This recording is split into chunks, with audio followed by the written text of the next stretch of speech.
Misterios al anochecer ha llegado. ¿Qué tal amigos? ¿Cómo están? Bienvenidos a una edición más de Misterios al Anochecer a través de los 99.5 de Radio Imperial 2 para todo el sur de Lima y aún más allá.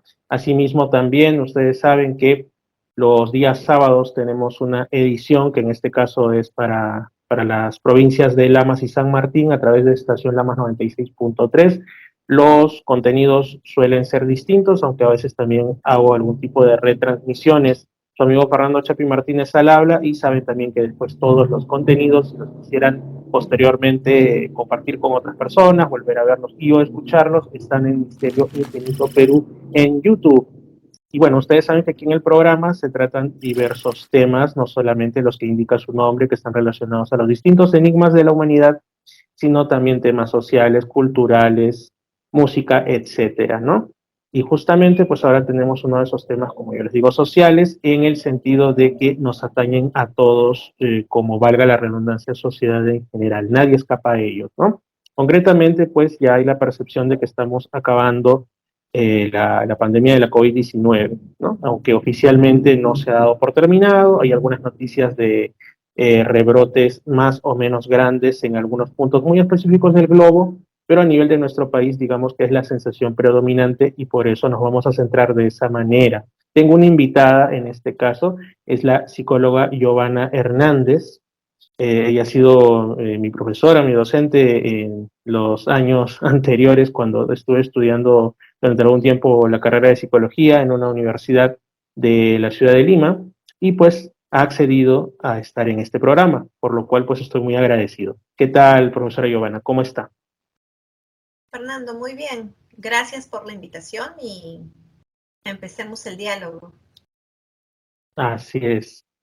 Eh, Dígame cómo está usted viendo dentro de su labor profesional, tanto como psicóloga propiamente, como docente o incluso en el propio día a día, el tema de los efectos desde el punto de vista, digamos, ya sea emocional o de otros tipos, más que los efectos, digamos, los cambios que están sucediendo en las personas a raíz de estos ya increíblemente más de 2 años de pandemia declarada. ¿Cómo está notando usted que las personas han variado su forma de actuar? Una de las cosas que se ha observado, y creo que es una situación natural, es una respuesta de temor y miedo frente a lo que uno no conoce, ¿no? Y que obviamente esta situación de incertidumbre lo que va a generar en cada uno de nosotros es un incremento de la ansiedad, los nervios que suelen decir las personas, ¿no? Esa angustia que no tiene un fundamento real y que obviamente puede incrementarse de tal manera que en un caso extremo podría generar o abrir las puertas a otras patologías o algunas enfermedades. Creo que después de 2 años todas las personas han aprendido a manejar su ansiedad, ¿no?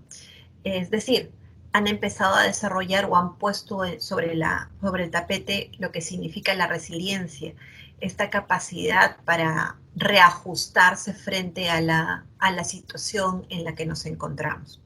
Entonces, si nosotros evaluamos esta situación dentro de este contexto, un contexto en donde la COVID pues llegó de un momento a otro, donde finalmente paralizó al mundo entero, porque él logró paralizar al mundo entero, donde no se tenía una respuesta clara de qué era, hacia qué iba a llegar y cómo es que lo íbamos a manejar. Pues toda esa respuesta ansiógena, ese temor frente a lo desconocido, puede ser una respuesta natural, ¿no? Ahora, hay dos cosas importantes acá. Como yo decía hace un momento, la capacidad de resiliencia en estos 2 años y algo más ha hecho que muchas de las personas se reorganicen, se reestructuren y vuelvan a un estado aparentemente normal, ¿no? A vivir su día a día, su cotidianidad, a obviamente adaptarse según la realidad. Pero sí hay un porcentaje no tan extenso, pero hay un porcentaje de personas que han quedado con esos efectos colaterales, ¿no? Con crisis de ansiedad, pánico, depresión, y muchos de ellos creo yo que no están necesariamente relacionados con el COVID en sí, sino están relacionados por las situaciones que iban de la mano con el COVID. por ejemplo, ¿no? La pérdida de los familiares de manera intempestiva, el hecho de entrar en crisis económica, ¿no? Laborales, muchas personas perdieron el trabajo, perdieron familia, hay muchas personas que han estado en UCI, han podido recuperar su vida, bueno, pero no su salud, ¿no? Y hasta el día de hoy todavía mantienen situaciones particularmente nada gratas, ¿no? Eh, y hay una serie de situaciones más que están de la mano con esto. Entonces, por eso decía, yo creo que las consecuencias no son solo por el COVID, sino son por todas las situaciones anexas que nosotros hemos tenido que vivir frente al COVID. Así es, y justamente una de las cosas que a mí más me sorprenden es, por ejemplo, lo que todavía no está para todo el país, pero se tiende a eso y ya está, digamos, oficializado desde el Estado en Lima y dos regiones más, si no me equivoco, que es que ya no se estima como obligatorio el utilizar las mascarillas en espacios abiertos, ¿no? Bueno, en realidad lo que se dice de forma concreta es que en espacios abiertos donde se garantice el distanciamiento social, pero bueno, en Lima y en otras ciudades eso es prácticamente imposible, entonces digamos que se deja como en espacios abiertos. Y sin embargo, si bien yo no estoy en Lima en estos momentos y salí de Lima poco antes de que esta normativa fuera efectiva, me comentan, e incluso hasta salen algunas noticias, que mucha gente sigue usando las mascarillas, incluso dos mascarillas, e incluso alguno aislado por ahí todavía utiliza hasta el famoso y ya casi olvidado protector facial, porque tienen un auténtico miedo a salir de sus casas sin ese tipo de protecciones, porque piensan pues, que van a encontrarse, digamos, con la posibilidad de un contagio a la vuelta de la esquina, que por supuesto nadie lo puede descartar porque tampoco es como para cantar victoria y ser irresponsables, ¿no? Pero digamos que ya todo indica que la situación no es tan grave, pero hay bastantes personas, no son pocas, que han permanecido con ese temor, ¿no? Porque igual ha sido la primera vez que todos nosotros hemos pasado por una pandemia, ¿no? Ya, como dice, la anterior fue antes que naciésemos cualquiera de nosotros. ¿Qué opina usted de este tipo de situaciones? Que sé que también se extienden en otras partes del globo.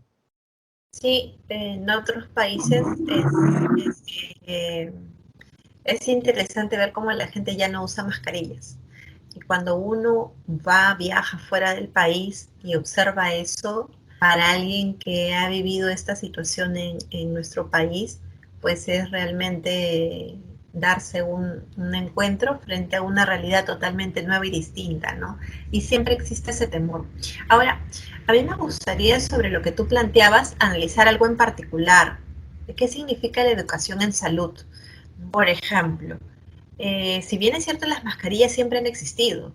No es que en la cuarentena o durante este tiempo se han vuelto como que conocidas, pero siempre han existido. Es más, si nosotros retrocedemos un poquito en el tiempo, por ahí es muy probable que en algún momento, cuando estábamos por la calle o demás, hemos encontrado personas con mascarilla.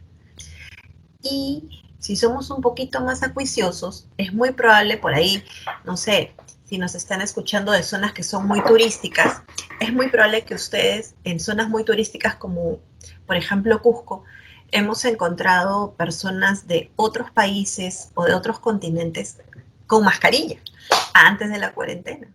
Entonces, la pregunta es por qué se usa la mascarilla, ¿no? La mascarilla tiene un factor importante con respecto a la protección personal y a la protección de los demás. En algún momento me cruzaba con unos amigos de ascendencia japonesa, japoneses ellos, y yo preguntaba, ¿y por qué usan mascarillas o por qué usan guantes, no? ¿Es que hay algún rechazo frente a nosotros o a lo que hay? No, entonces la mascarilla era porque tengo algún síntoma de gripe y lo que yo deseo es no contagiarte a ti. Por una cuestión de respeto, de educación en salud, ¿qué hago? Me coloco la mascarilla para que obviamente no te contagie a ti, porque te estoy cuidando por el respeto. Lo mismo pues era el uso de los guantes, ¿no? Estoy en una ciudad que es tan importante para ustedes, pues estas reliquias merecen un respeto, por ende el hecho del contacto de mi piel y la grasa de mi piel a estos monumentos históricos, pues hace que se deteriore, por ende, ¿qué uso? o antes, ¿no? Es una cuestión de respeto o educación en lo que significa salud. Y eso es algo que nos ha suscitado en este tiempo. Hay muchas familias que han empezado a aprender a la fuerza lo que significa cuidarse en salud, el uso del alcohol, lavado de manos, el uso de mascarillas y demás, ¿no? Eso no quita, Fernando, que hay personas que exageran, sobredimensionan la situación y ven en la mascarilla la solución a sus problemas, ¿no? Al hecho de que esto me hace infalible, de que esto va a hacer que de ninguna manera yo me pueda contagiar. Es como que me diera un superpoder. Esto tiene mucho que ver con las creencias irracionales que nosotros tenemos y con la necesidad de adherirme, de coger algo que me brinde seguridad frente a lo inesperado. Entonces, si lo tengo, me siento mucho más seguro de hacer algo más. Pero lo que no está de la mano es que el uso inadecuado de estos insumos lo único que va a hacer es provocar otro tipo de problemas, ¿no? Dentro de la salud. Por ejemplo, yo uso la mascarilla, pero me la bajo acá y la vuelvo a coger con la mano, igual sigo contaminando todo mi rostro, ¿no? Entonces, esta cuestión de brindarte seguridad, de darte seguridad, tiene que ver mucho con nuestras creencias, con nuestra idiosincrasia. Nosotros como población, como peruanos, tenemos muchas idiosincrasias con respecto, ¿no?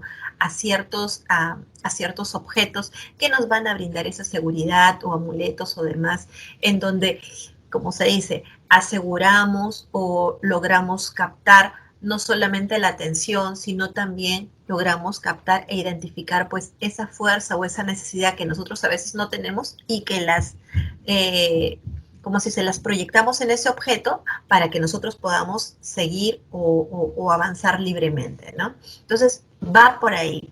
Ahora, ¿cuánto tiempo va a pasar hasta que las personas logren tomar decisiones? Pues no lo sé. Eso va a depender mucho, como nuevamente repito, de las creencias de cada una de las familias y cada una de las personas. Va a depender mucho también, Fernando, de la experiencia que hayan tenido en este tiempo. Hay familias que tienen la gracia divina de que no han sufrido absolutamente nada en este periodo, ni pérdidas, ni ningún otro tipo de situaciones o de enfermedades críticas, ¿no? Que los hayan visto ver de cerca la muerte.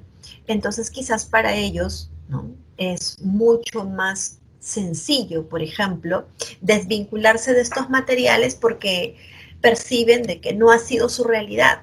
Entonces, como no lo han sentido próximo, no lo han vivido, no hay, no hay una exigencia para hacerlo, más bien no lo quieren usar.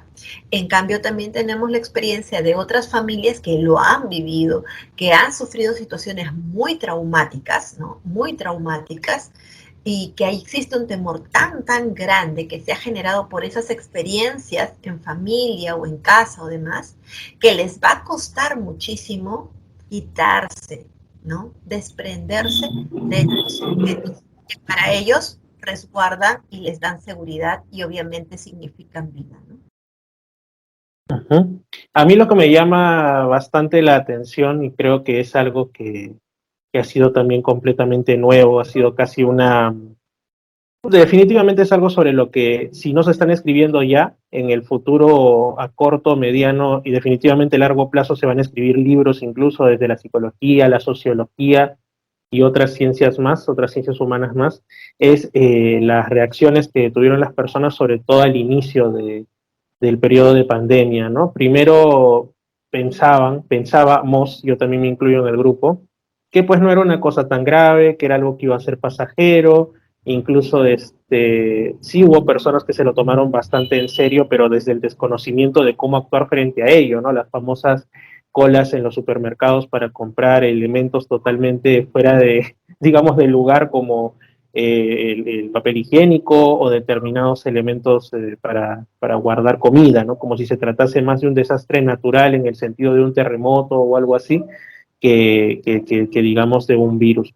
Hubo ese tipo de reacciones, hubo también un amplio sector negacionista, ¿no? Que decía, no, esto no está pasando por aquí.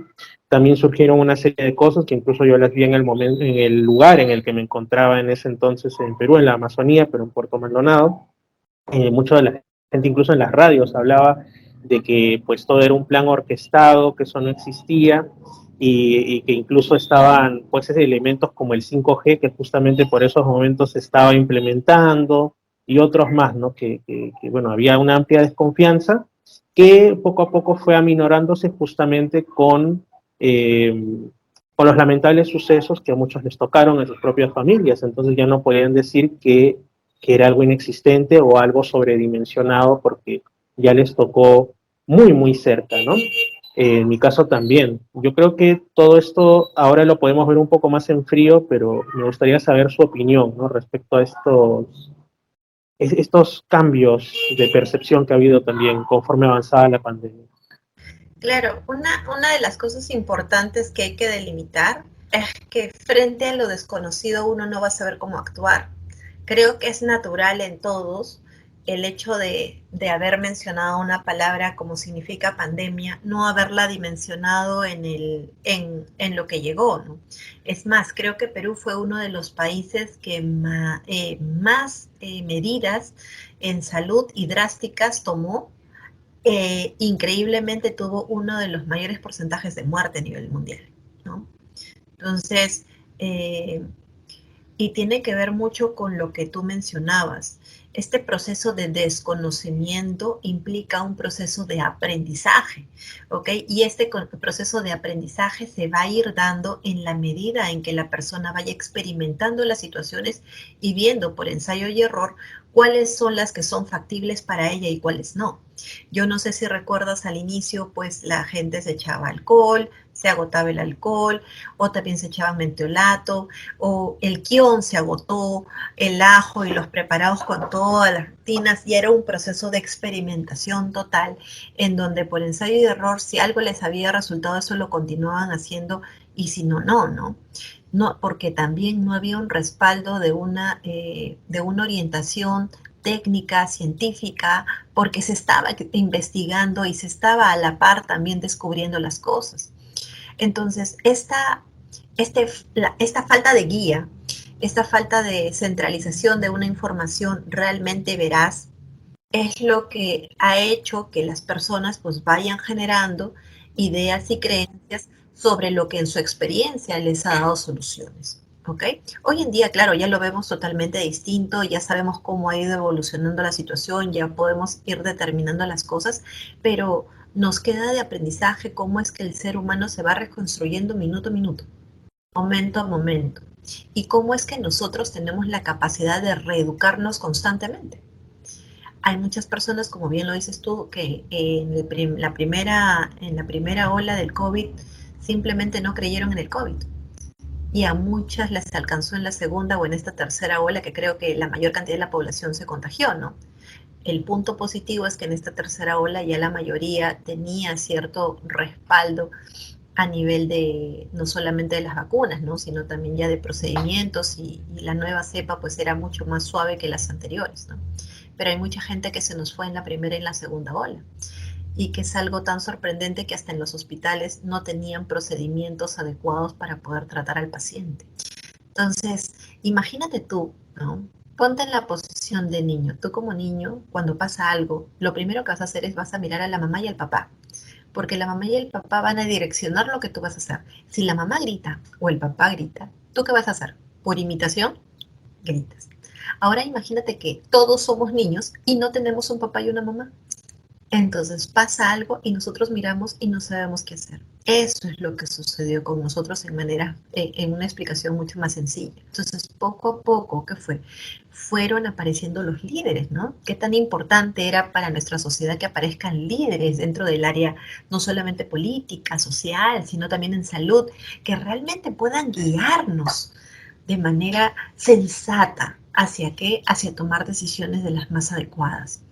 Creo que hemos avanzado como sociedad, creo que hemos aprendido muchísimo y que no solamente hay cosas malas que se hayan podido aprender o que se hayan dejado sobre el tapete, sino también hay cosas positivas como el hecho el hecho de estar pendiente del otro, ¿no?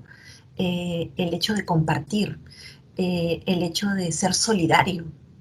Eso es algo que, por ejemplo, no muchas personas lo identifican. Dentro de las comunidades a lo largo de todo nuestro país, pues empezaron a aparecer líderes en la comunidad, ¿no? Que empezaban a impulsar pues tareas solidarias de chequeo, revisión, de ir a estar al pendiente de los que están solos, ¿no? De los que no contestan, etcétera, etcétera. Entonces, hay una serie de situaciones que, como digo yo, ha sido todo un proceso de aprendizaje y que creo que va a seguir. Lo que nos ha demostrado esta pandemia es que puede ver el día de hoy una pandemia como puede aparecer cualquier otra situación más adelante. Pero frente a una situación como esta, va a haber siempre un periodo de desajuste, porque es un periodo natural de adaptación. Lo que esperamos es que este proceso de adaptación cada vez sea mucho más corto y más rápido, ¿no? Para que pueda dar respuestas mucho más saludables, próximas y más ligadas a un estilo de vida saludable, ¿no? Que el inicio fue lo que quizás no teníamos, pero que ahora poco a poco se va reconstruyendo. Sí, justamente es bastante común escuchar y yo estoy totalmente de acuerdo con el hecho de que se percibe que esta pandemia, como tantas otras situaciones sorpresivas y a la vez también graves, han sacado a relucir quién es quién, como se dice, ¿no? Han sacado lo mejor de muchísimas personas, pero también lo peor, ¿no? Por ejemplo, dentro de la clase política o dentro de distintas áreas de la sociedad humana. Entonces ahí hemos aprendido bastante. Pero dentro de lo bueno, por ejemplo, yo a veces en el programa cuento, me baso en mis experiencias, a mí me sorprendió porque, bueno, yo estaba trabajando en una ciudad, como digo, en Puerto Maldonado, curiosamente en un área de salud, y me agarró tan de sorpresa la pandemia que yo no había comprado una cocinita, yo comía afuera. Entonces hubo un par de días en los que no sabía pues qué iba a comer.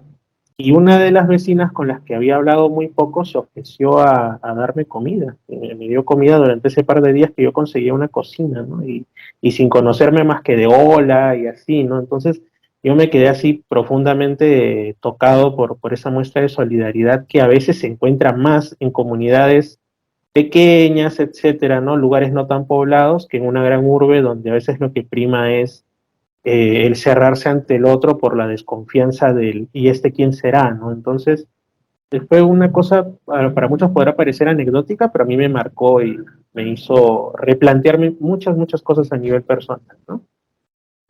Hay muchas experiencias, Fernando, que van a quedar todavía como parte del background de cada uno de los seres humanos, ¿no? Por ejemplo, el oxígeno. ¿Cuántas personas han visto morir a sus familiares y automáticamente en una carpa, porque las atenciones eran en carpa, automáticamente viéndolo morir, inmediatamente dándole ese oxígeno a la otra persona que podía vivir? O sea, sin ni siquiera terminar de llorarlo, compartiendo con el otro. En la alimentación, como dices tú, hay muchos lugares que simplemente no tenían para comer, para comunicarse. El personal de salud en general, y hablo de personal de salud y todos los que trabajan en salud, desde los médicos, técnicos, no sé, fisiatras, tecnólogos, técnicos de enfermería, auxiliares de enfermería, hasta el personal de limpieza. A mí me tocó alguna vez estar en una carpa, en una emergencia, y no haber comido, y ver a la señora de limpieza trayendo tapercitos de comida para repartir a los familiares que estaban ahí. Entonces, compartiendo su propio alimento, ¿no? Entonces, estas reacciones o estas muestras de empatía o de amor hacia el prójimo son las que valen la pena relucir, el sentido de vida, que es algo que, gracias a Dios, todavía no hemos perdido. Y creo que es algo que se tiene que valorizar frente a todo lo que nos ha sucedido.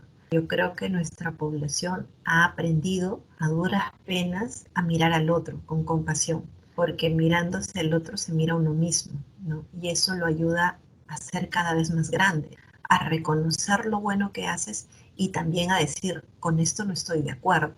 Es una manera también de empoderarnos sobre lo que nosotros mismos somos, ¿no? Seres que en busca de ser mejores cada día. Pero esas historias pues marcan, ¿no? Marcan, y así como a ti te conmovió esa situación que para alguien puede ser tan peculiar, creo que muchas personas, creo que esta generación se ha llenado de esas situaciones que los van a marcar para toda su vida. Sí, también otro tipo digamos, de hechos que se dieron es que cuando empezaban poco a poco a ya liberalizarse lo que son los controles entre las regiones para el tránsito de las personas, porque hay que recordar que hubo regiones, por no decir todas, que estaban limitadas. O sea, no podías pasar a la ciudad del costado, no podías ver a tu pariente al que siempre veías a 2 horas de camino, incluso en algunos casos no podías salir de tu distrito más que con un pase y todo ello, porque pues, ¿no? Se entendía que era lo mejor.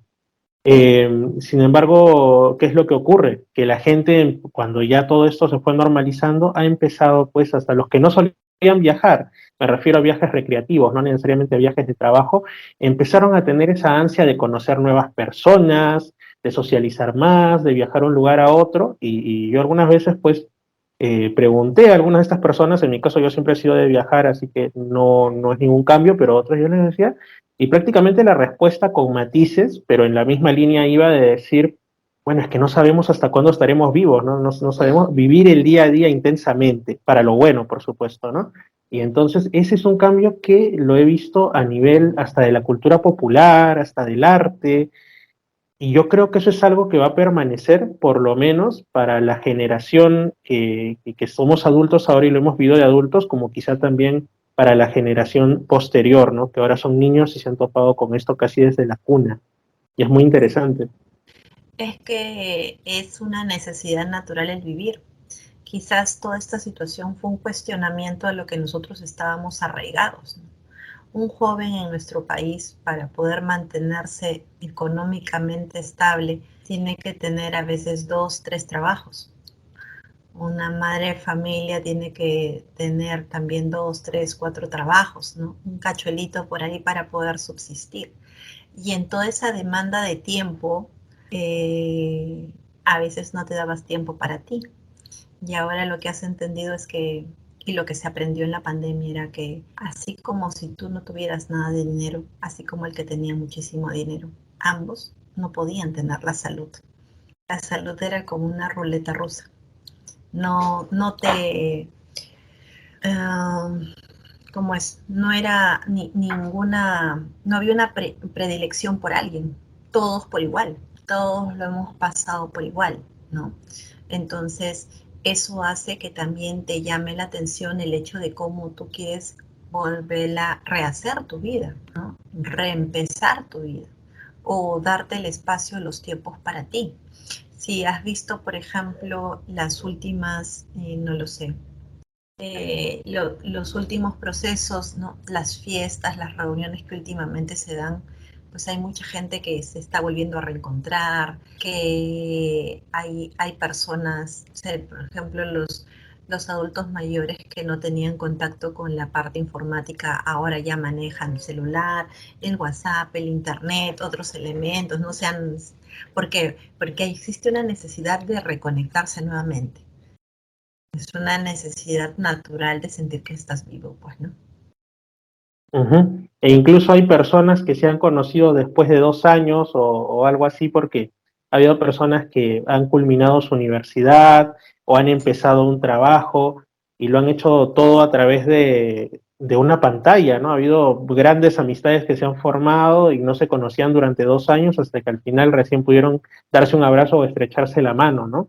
Es una cuestión bastante curiosa, yo creo que no se ha dado definitivamente antes en la historia de la especie humana y algo que también ha quedado, ¿no? Temas como el teletrabajo con sus luces y sus sombras y por supuesto como la educación virtual y todo esto, que eran cosas que ya conocíamos antes, ¿no? Conocíamos antes, por ejemplo, qué sé yo, para hacer un Zoom o un Skype con una persona que está lejos, pero al final ya lo tienen como parte digamos, de su vida cotidiana, ¿no? Eso de decir, vamos a Algo conectarnos, natural. ujú, ya se ve como algo natural. Antes se Ujú. veía, digamos, en las estimaciones, en, qué sé yo, en documentales o en series futuristas, ¿no? La gente frente a una pantalla y hablando con el jefe, hasta en dibujos animados de hace varias décadas, pero ahora ya es incluso el medio por el que estamos haciendo este programa.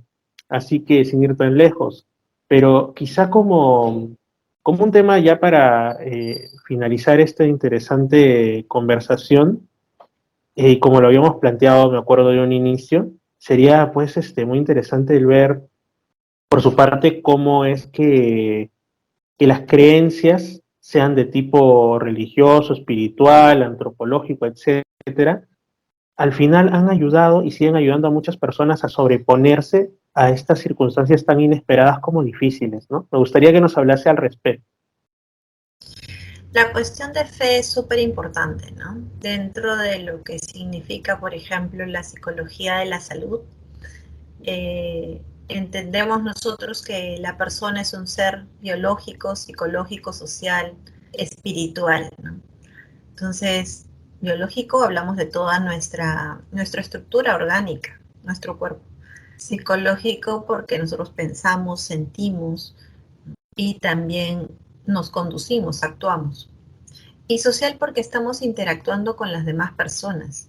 Pero también somos seres que tienen un contenido espiritual. O sea, hay una cuestión de fe. Y esta cuestión de fe no está relacionada con una religión, no está relacionada con algo en particular, está relacionado con lo que tú mencionabas, ¿no? Con la creencia de ir más allá, que hay algo mucho más trascendental que yo, a lo cual yo me puedo aferrar y eso me va a ayudar a continuar. Esa es la cuestión de fe. Y esta cuestión de fe es importante plantearla porque dentro, por ejemplo, de la psicología de la salud, pues se trabaja mucho con la salud y la enfermedad de la persona, ¿no? Y esta situación de cuarentena o esta situación de COVID, ¿qué ha hecho? Nos ha acercado a esa situación en donde obviamente existe un gran riesgo de perder la vida y existe la necesidad natural de aferrarse a algo para continuar creyendo en que realmente voy a poder vivir. ¿Sí? Quizás en este momento nosotros con síntomas y signos, un médico especialista puede ver un pronóstico de un paciente. Cuando nosotros iniciamos la cuarentena, este término pronóstico que tiene que ver con cómo es que tú vas a salir adelante frente a la enfermedad, ¿no? Hay tres tipos de pronóstico, el favorable, el desfavorable y el reservado. Usualmente en esos momentos siempre te decían pronóstico reservado, reservado, reservado, reservado. Entonces, el pronóstico reservado es el que más te genera angustia porque tú no sabes qué es lo que va a pasar. Claro, en muchas situaciones tampoco ellos sabían qué es lo que iba a pasar, ¿no? Y frente a eso empieza la angustia y frente a esa angustia la capacidad racional de buscar un porqué, ¿no? Lo normal y lo natural en todo ser humano es decir, pero ¿por qué me está pasando? ¿Qué es lo que tiene que tomar? ¿Cómo se debe de mejorar? El gran problema es que frente a esa situación no había una respuesta. No te podían decir, tómate 2 paracetamol y se te va a pasar. No, tómate eso porque eso va a aliviarte, pero nadie te puede asegurar que va a pasar. ¿Ok? Entonces, estos pronósticos reservados, ¿qué es lo que hacían? Que la persona no encuentre una respuesta que quisiera para poder disminuir su ansiedad. Y es por ello que se aferraba mucho a la fe, a las creencias, ¿no? A sus rituales, que de una u otra manera, ¿qué hacen? Compensan esa angustia, esa situación, porque me aferro, me uno a algo que me hace dar mucho más confianza sobre lo que yo deseo y quiero. Y también me ayuda a qué cosa, aproximarme a la realidad, porque tampoco una persona que tiene fe en algo, tampoco se va a volver necia en que por eso pues voy a lograr lo que yo deseo, sino que se deja, es decir, que sea lo que alguien quiera o lo que el que más grande desee, ¿no?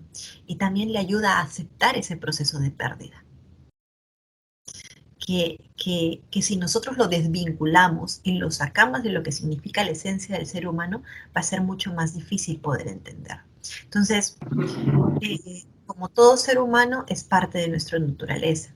Es algo natural, es algo normal, es algo que fluye dentro de este proceso de aceptación de nuestra realidad. Pero, nuevamente repito, nos da la confianza o nos da ese empuje para poder seguir creyendo o seguir avanzando. ¿Listo? Entonces, las familias, yo creo, Sí, yo creo que las familias, las comunidades, las poblaciones se han aferrado mucho más a su fe o han tratado de buscar esa fe. Y los que quizás han caído y rápidamente han optado por dejarse llevar o por ya no ver esperanzas, es por lo que a los que les hace hecho mucho más difícil construir o tener una fe, confianza en algo o en alguien. ¿Ok? Entonces, esto es importante, ¿no? Esto es importante y es parte de cada uno de nosotros.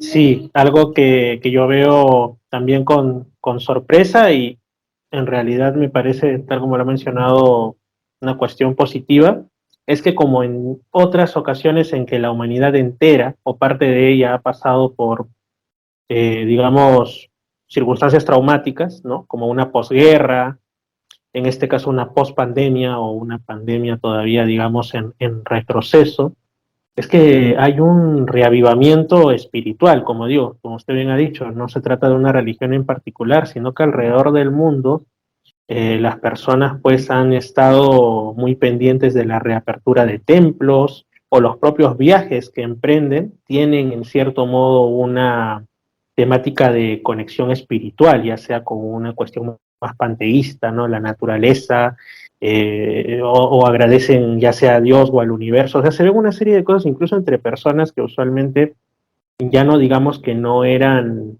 muy practicantes en el aspecto espiritual o religioso, sino que algunos que directamente no creían y después uno ve que agradecen, ya sea a Dios, a la vida, a la abstracción que quieran hacer, ¿no? Es muy, muy interesante porque es un fenómeno global y demuestra que al final el ser humano pues siempre tiende a poner su esperanza en algo superior, ¿no? Incluso dentro de la propia pandemia, habían, uno si prestaba atención se daba cuenta, ¿no? Ciertas iglesias, instituciones de tipo religioso, que pues igual seguían de manera más discreta quizá, de otras maneras teniendo contacto con sus fieles, orando por ellos, personas que afuera de las iglesias católicas yo lo veía mucho, que estaban cerradas, pues dejaban de repente fotografías o velas o flores, ¿no? Como ansiando que todo eso volviera a la normalidad, ¿no? Escenas muy conmovedoras y que realmente pues quedan ya para la historia y para la experiencia. Profesora Giovanna, no sé si usted desearía de repente hacer un cierre mencionando algo más, ya para despedirnos de momento del tema. Bueno, una de las cosas que queda como lección aprendida es que cada minuto de tu vida tiene que tener un sentido para ti, no para los demás. Tiene que tener un sentido para ti.